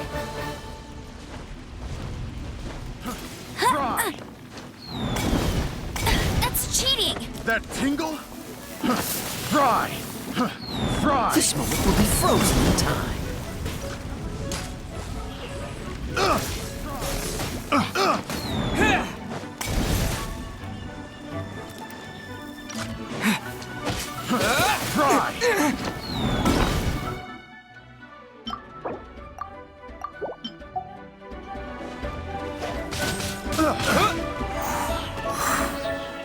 Have a little taste.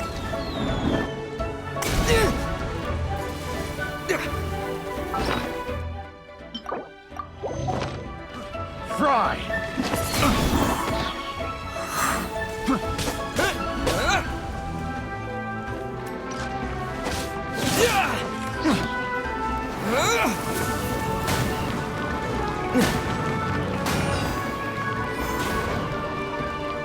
Have a little taste. I got careless. Windblade!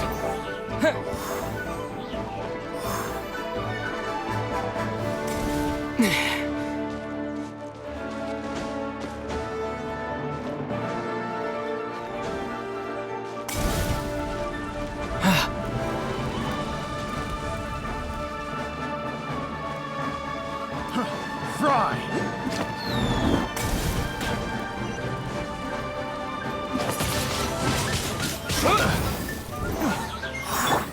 Have a little taste.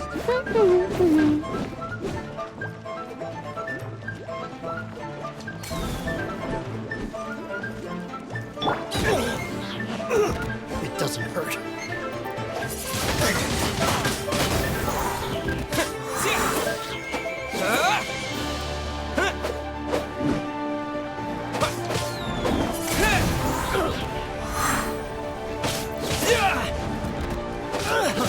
Fry!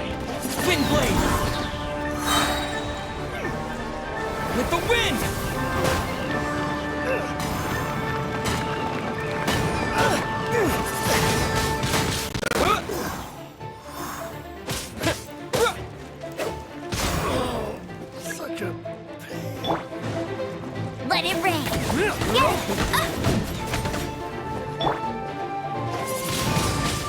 Windblade!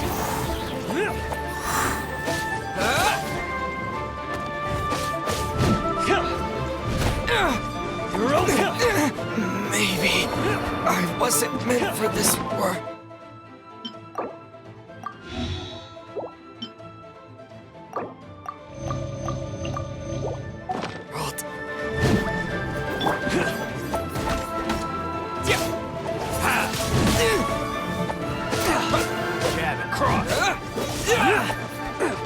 Come on, we can do it.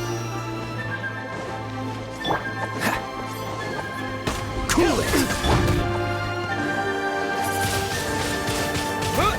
You're open!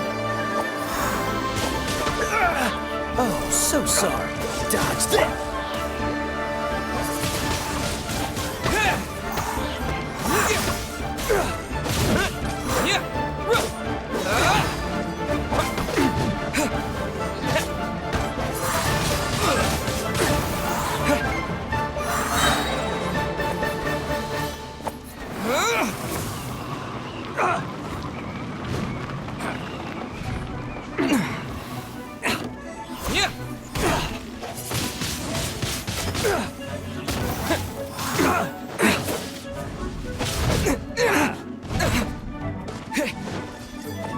Freeze! No escape! Windblade! You're open!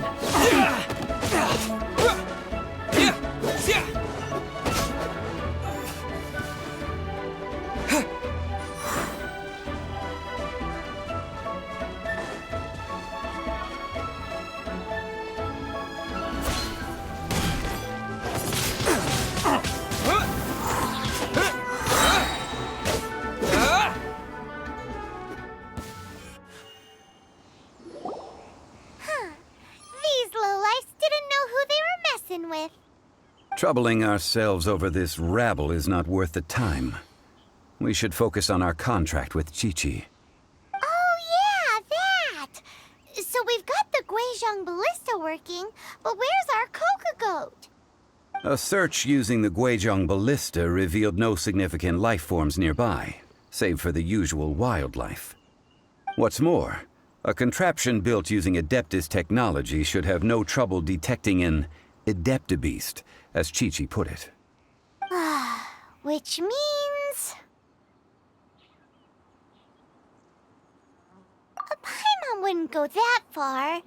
We did something positive, right? We won't solve anything while standing here and racking our brains. Let's return to Boo Boo Pharmacy, explain that we could not find a Coco Goat, and review our next step. Good idea.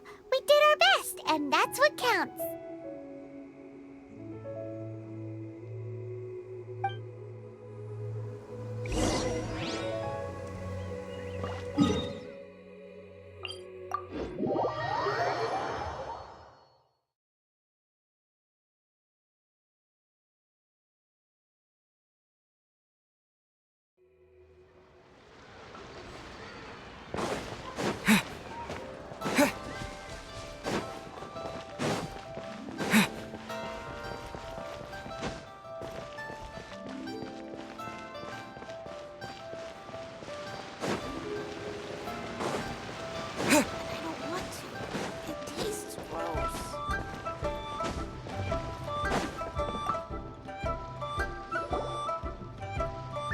Forgive us. We were unable to fulfill our end of the contract. We found no trace of the Coco Goat Adeptabeast of which you speak. What a disappointment. Don't worry about it. But I feel very disappointed. Aw, poor Chi-Chi. Why does Paimon feel so guilty all of a sudden? Cocoa goat milk is tasty. So tasty. Much better than normal goat milk. Only an Adeptabeast could make such tasty milk. I'm sorry. I have a poor memory. I cannot remember the name of the milk. That's why I wrote it down. Where did I put it? Ah, here. This is the name. Coconut milk. Huh?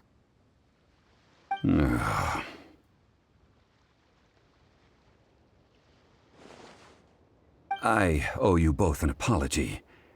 I hastily agreed to what appeared to be an equitable agreement with this zombie child, when perhaps I should have undertaken further due diligence. Never mind, Zhongli. You didn't know. As the Liyue proverb goes, all things are random and, so how are you supposed to predict anything? Literally no one could have seen this coming. Excuse me, everyone. Did Chi-Chi say a bad thing? Oh, sorry, but Paimon's gonna leave the job of shattering this poor kiddo's world to you. No. Impossible. Seems Chi-Chi took this pretty hard.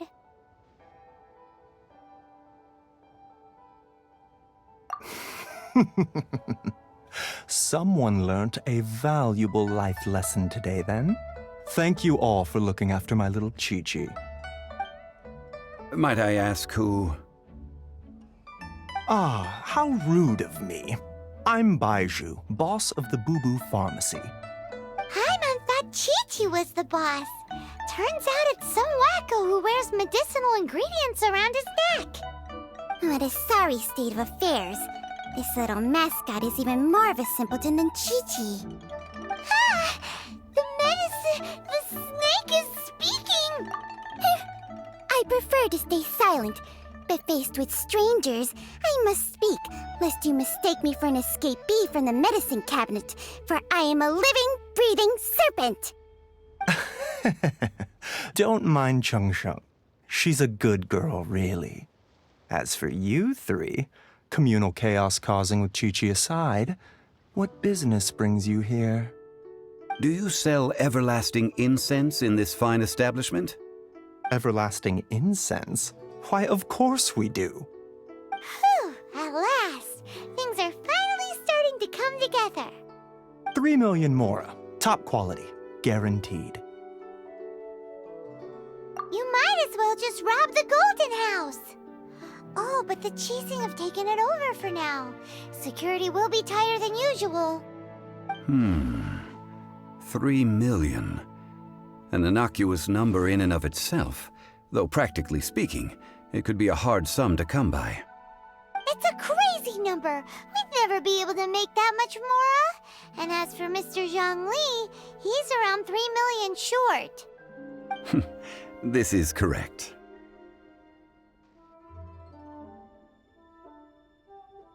What are we gonna do? Is this the part where we go crawling back to child?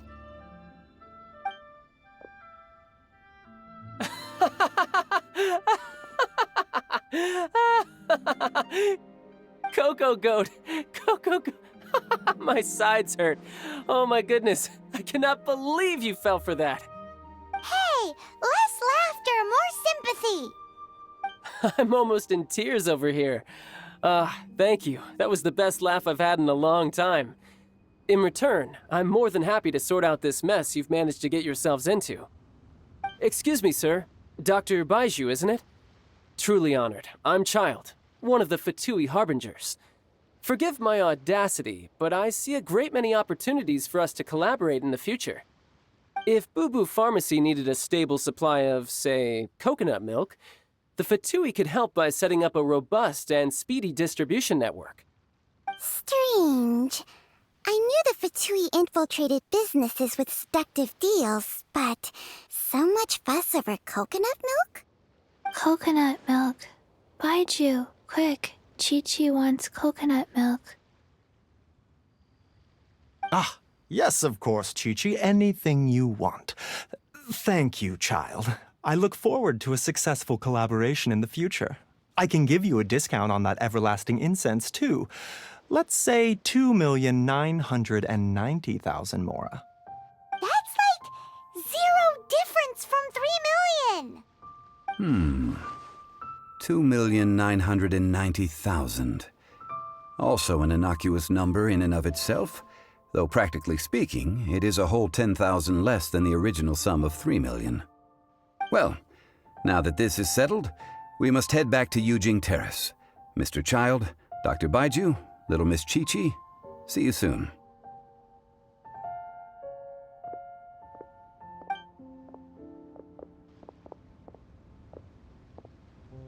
Ah, that lot is an absolute riot. Honestly, I can't remember the last time I laughed so hard. So, you've been eavesdropping, I hope? What have I missed? Yes, Master Child. They spoke of the Qixing taking the Golden House. Well, well, well. Ningguang and her Qixing cronies. What else would they be hiding in the Golden House, if not the Exuvia?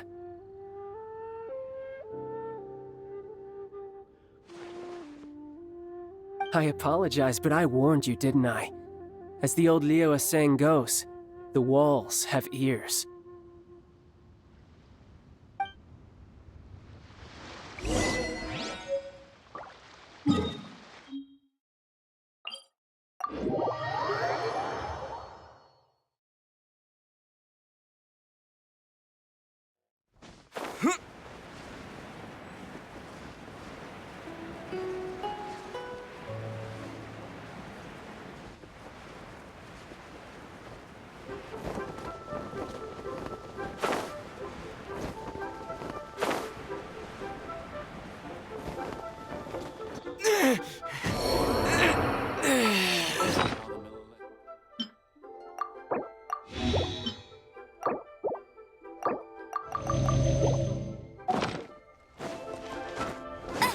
I'll race you there!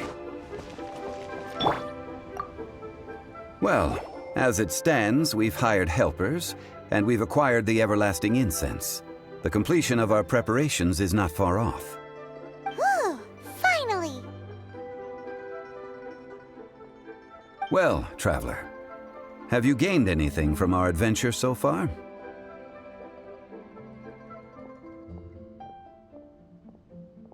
Odd. Which is it, I wonder? The questions that such travels raise are ever so complicated. Well, I'll leave you to ruminate over it yourself. As to remuneration for your help, I've decided to treat you to a meal.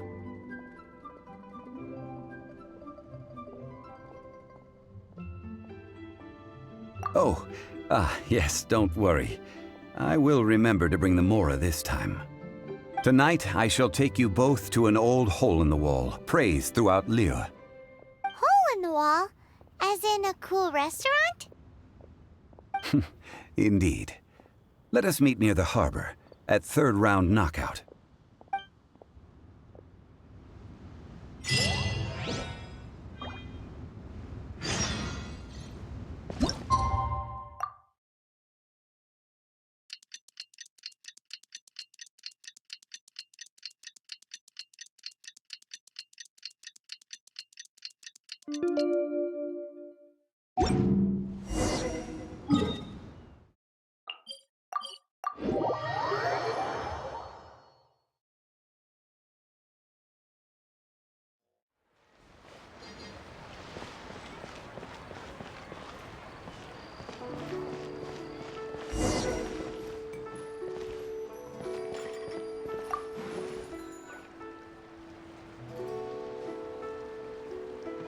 Ah, you're here.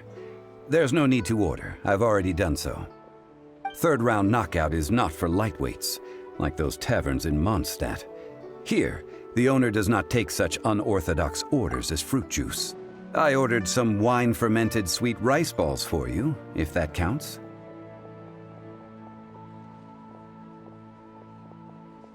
If it is to your liking, dear customers, I shall continue the tale of Lady Ningguang's Jade Chamber.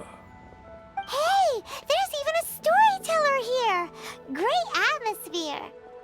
Besides fine wine, The excellent ambiance is the reason why this place is so well loved.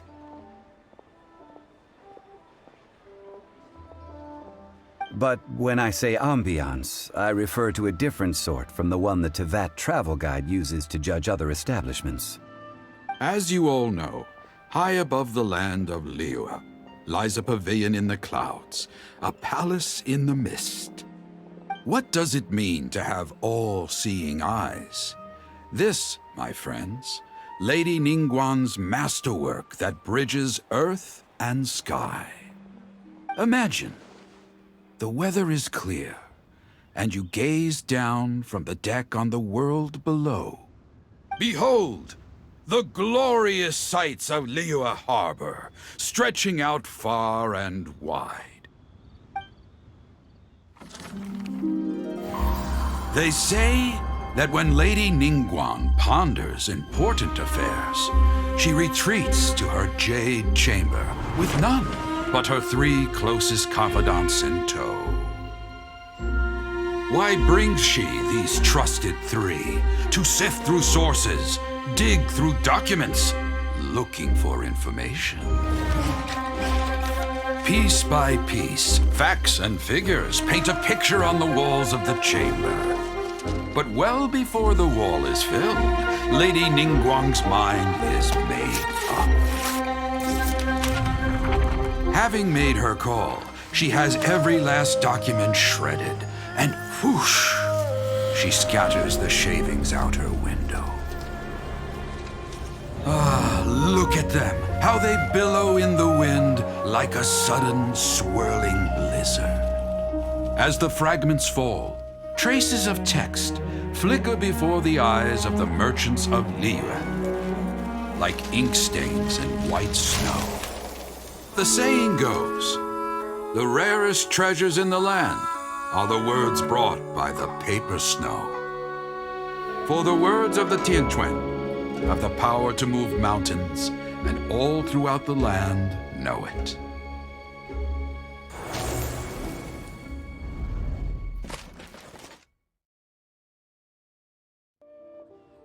These are but scraps of paper, and yet they guide Lady Ningguang's hand. Such is their value.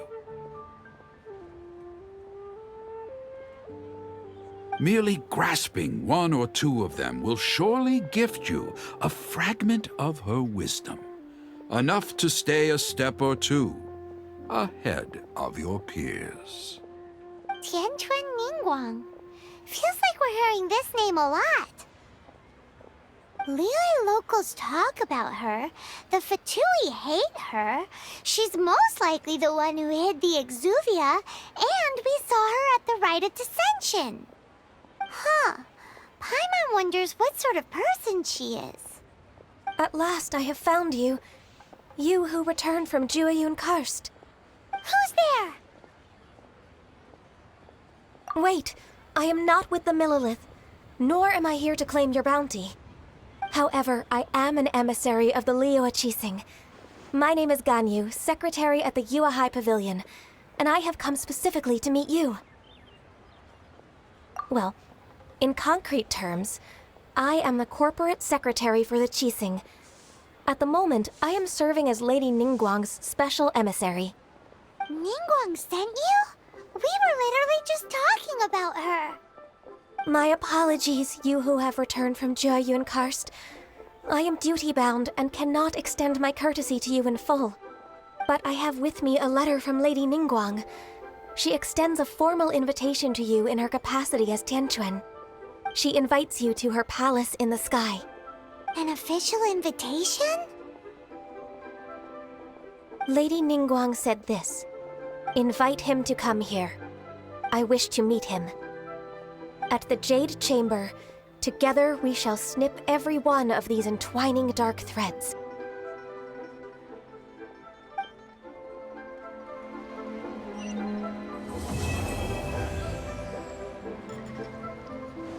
And with that, the emissary who called herself Ganyu just disappeared. But we've received an invitation from the Liyue Qixing. Paimon still can't believe it. We'll be meeting people that have way more money than Paimon could ever count. We should be on our best manners. An invitation to visit the Jade Chamber is a rare honor indeed. You'd best be on your way now. But don't forget about the rite of parting. Once you've finished at the Jade Chamber, meet me at Dihua Marsh. Don't worry, we won't forget. Dihua Marsh. We'll see you there.